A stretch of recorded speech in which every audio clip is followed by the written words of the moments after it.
اعوذ باللہ من الشیطان الرجیم، بسم اللہ الرحمن الرحیم۔ واتقوا یوما لا تجزی نفس عن نفس شیئا ولا يقبل منها شفاعة ولا یؤخذ منها عدل ولا هم ينصرون۔ اور ڈرو اس دن سے جب کوئی کسی کے ذرا کام نہ آئے گا، نہ کسی کی طرف سے سفارش قبول ہوگی، نہ کسی کو فدیہ لے کر چھوڑا جائے گا، اور نہ مجرموں کو کہیں سے مدد مل سکے گی۔ آج ہم سورۃ البقرہ کی آیت نمبر 48 کا مطالعہ کر رہے ہیں۔ اس آیت کو سمجھتے ہوئے ہمیں یہ بات یاد رکھنی چاہیے کہ اس سے پچھلی آیت میں اللہ تعالیٰ نے بنی اسرائیل پر اپنی نعمتوں کا ذکر کیا تھا، اور نعمتوں کو ذکر کر کے ان کو اپنی نعمتیں یاد دلائی جا رہی تھیں کہ تم ان نعمتوں کا شکر ادا کرو، ان نعمتوں کو حاصل کرنے کے بعد میری بندگی کی طرف پلٹ کے آؤ۔ اور اسی بات کو آگے بڑھاتے ہوئے کہا جا رہا ہے کہ اور ڈرو اس دن سے، روز قیامت یاد کرایا جا رہا ہے کہ قیامت کے دن نہ کسی کی سفارش قبول ہوگی، نہ کوئی فدیہ لے کر چھوڑا جائے گا، نہ مجرموں کو کہیں سے مدد ملے گی، کوئی کسی کے ذرا کام نہ آئے گا۔ سید مودودی رحمۃ اللہ علیہ لکھتے ہیں کہ بنی اسرائیل کے بگاڑ کی ایک بہت بڑی وجہ یہ تھی کہ آخرت کے متعلق ان کے عقیدے میں خرابی آ گئی تھی۔ وہ اس قسم کے خیالات خام میں مبتلا ہو گئے تھے کہ ہم جلیل القدر انبیاء کی اولاد ہیں، بڑے بڑے اولیاء، صلحاء، زہد و تقوی والوں سے ہم نسبت رکھتے ہیں، ہماری بخشش تو بس انہی بزرگوں کے صدقے میں ہو جائے گی، وہ ہمیں بخشوا لیں گے۔ اور ان کے خیال میں بھلا ان کا دامن گرفتہ ہو کر کوئی سزا کیسے پا سکتا ہے؟ انہی جھوٹے بھروسوں نے ان کو دین سے غافل اور گناہوں کے چکر میں مبتلا کر دیا گیا تھا۔ یہ وہ جھوٹے بھروسے ہیں جن سے آج بھی ہمیں، جیسے کہ پہلے ذکر کیا گیا کہ بنی اسرائیل کے جو خطابات دیے جا رہے ہیں، اصل میں وہ امت محمدیہ کے لیے بھی یاد دہانی ہے کہ امت محمدیہ ان خرابیوں میں مبتلا نہ ہو جائے، اور اس امت کو پہلی امتوں کے گناہوں سے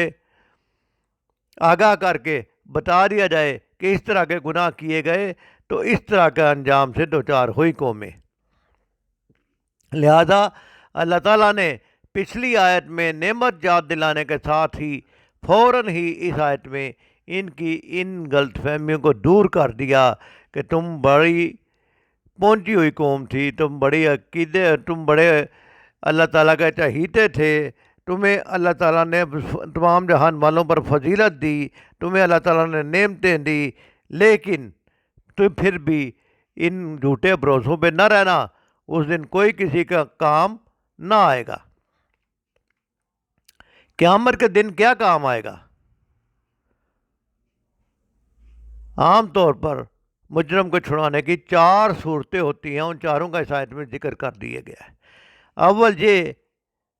کہ کوئی دوسرا شخص مجرم کا جرم اپنے سر لے لے اور کہے جی کہ مجھے اس کی سزا دے دیں، میں اس کی جگہ جو ہے میں نے کیا ہے، اس نے نہیں کیا۔ ایسا تو قیامت کے دن کوئی بھی نہیں کرے گا،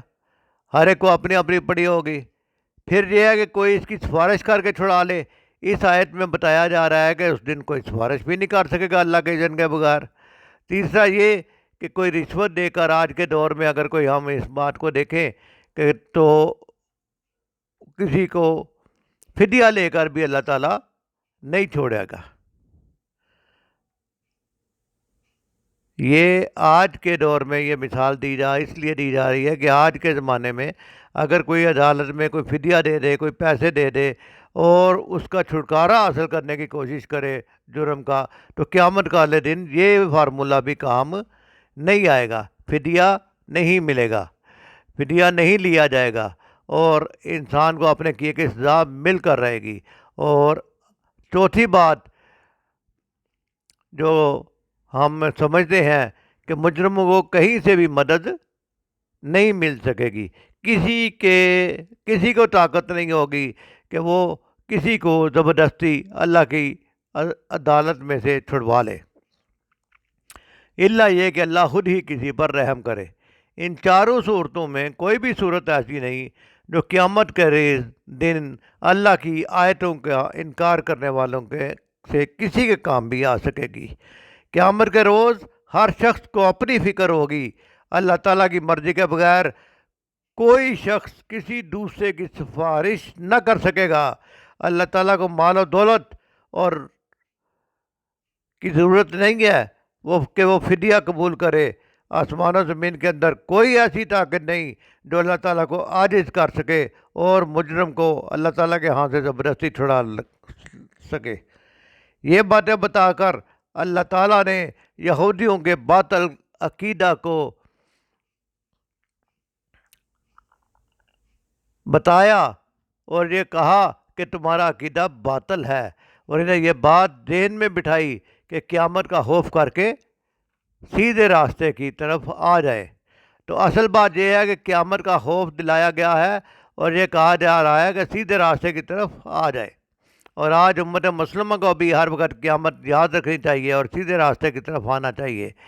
ڈاکٹر اسرار احمد لکھتے ہیں کہ انسان کے عمل کے اعتبار سے سب سے مؤثر شے ایمان بالآخرت ہے۔ آخرت پر ایمان ہی انسان کو عمل پر ابھارتا ہے۔ اگر آخرت کا محاسبہ انسان کے ذہن میں رہے تو انسان سیدھا رہے گا، اور اگر آخرت کے عقیدے میں یقین میں ضعف آ جائے تو ایمان باللہ اور ایمان بالرسالت دونوں کو نامعلوم کیا گیا شکلیں اختیار کر لے، اور انسان اپنی مرضی سے ان چیزوں کو، ان تعلیمات کو بگاڑتا چلا جائے، کیونکہ اسے قیامت والے دن اللہ کے سامنے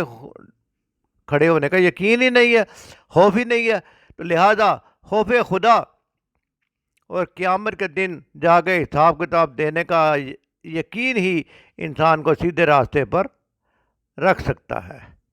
ایمان بالآخرت کے ضمن میں لوگوں نے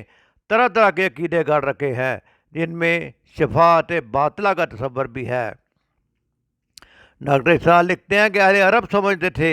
کہ فرشتے خدا کی بیٹیاں ہیں۔ انہوں نے لات، منات اور عزا وغیرہ کے نام سے ان کے بت بنا رکھے تھے جنہیں وہ پوجتے تھے، اور یہ عقیدہ رکھتے تھے کہ اللہ کے لیے لاڈلی بیٹیاں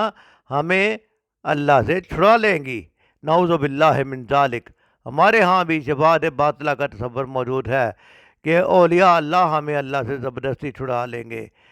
لہذا ہمیں اپنے عقائد کی ان آیات کی روشنی میں اصلاح کی ضرورت ہے۔ آئیے آج ہم اپنے عقائد کی اصلاح کریں، آخرت کے تصور کو ذہن میں بٹھائیں، اعمال صالحہ پر توجہ کریں اور جھوٹے بھروسوں پر تکیہ نہ کریں، اور اس دن سے ڈریں جب کوئی کسی کے ذرا کام نہ آئے گا، نہ کسی کی سفارش قبول ہوگی، نہ کسی کو فدیہ لے کر چھوڑا جائے گا، اور نہ ہی مجرموں کو کہیں سے مدد مل سکے گی۔ اللہ تعالیٰ ہمیں روز قیامت کامیاب لوگوں میں شامل فرمائے، اور زندگی اللہ تعالیٰ کے سامنے کھڑے ہونے کا یقین رکھتے ہوئے اللہ تعالیٰ کے